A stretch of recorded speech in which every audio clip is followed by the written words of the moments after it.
Welcome folks, this is the Daily Deint. In this segment, we're going to discuss the Sumerian clay tablets and their connection to the modern Bible Codex. I have selected a few very unique tablets that I suspect are cipher related. We don't use clay to make books with today, and the Sumerians didn't have to use spheres to write back then. Now the Sumerians wrote the Epic of Gilgamesh, also known as the Book of Enoch, and we know that that contains a portion of the Codex.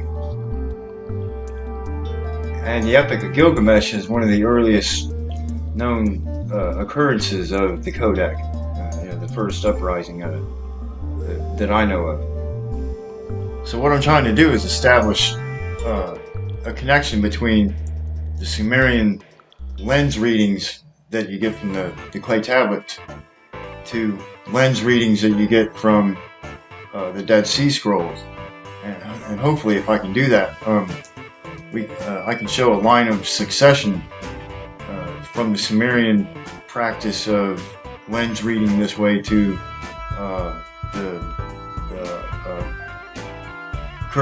Qumran method of doing it, where the Dead Sea Scrolls were written.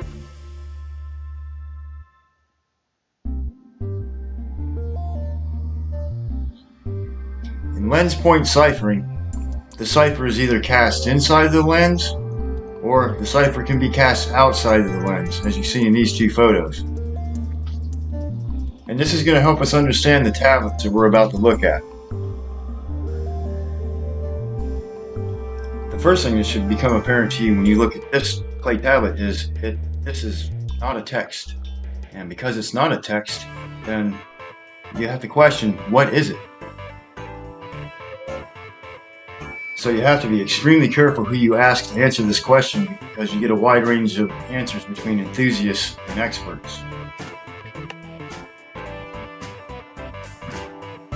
So this type of reading would rely solely on sunlight or some other light source to reveal the information that's needed. As you can see in this picture here, the sunlight shines through the lens and points out certain markers on the tablet, and from those markers you get information, because the disc is lined up to compass headings illuminated in green, or star positions. Also, you use compass headings and star positions, and also positions of the moon, as demonstrated here, to point out certain positions according to the time of year and the day, the daytime. And that information would culminate into determining, a certain day or moment that someone would do something. And on this tablet, I haven't deciphered all the sun and star positions that are around the outer edge, and also I haven't deciphered what it actually says on the tablet, because there's actual words on it also. But those words are also pointer positions. I haven't exactly determined what all of those are, so there's a lot more work to do on this disc.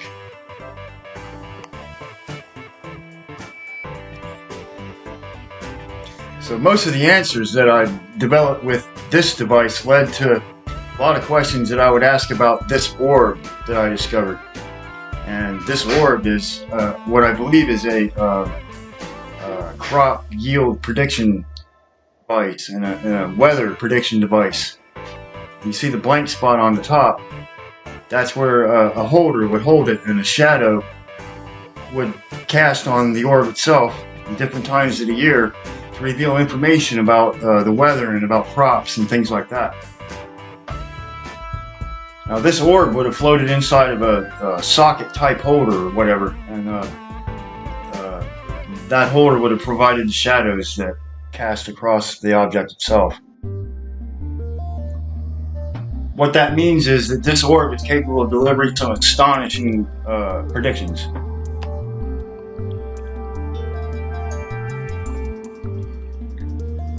So the next representation I have of this technology is the sundial tablets. And as you can see here, the sundial casts a shadow on illuminated words and it delivers a reading.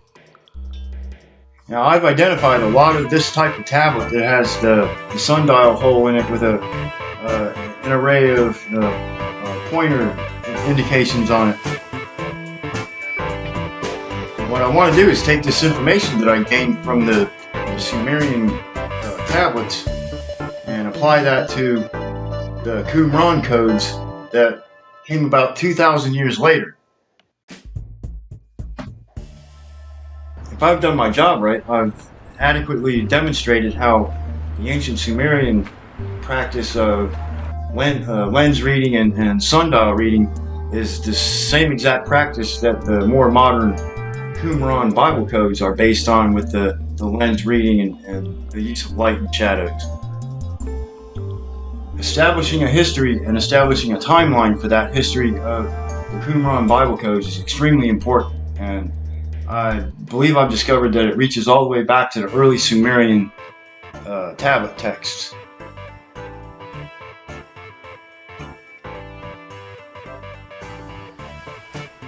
If anybody has any thoughts or suggestions about how I can improve my thinking about how I'm approaching this, please feel free to leave a comment in the section below.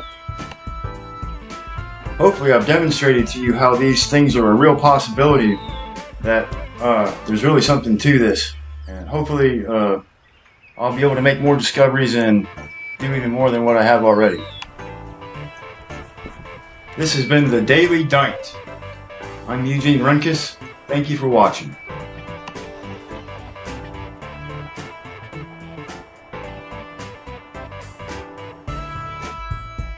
You've just seen the Sumerian Qumran connection.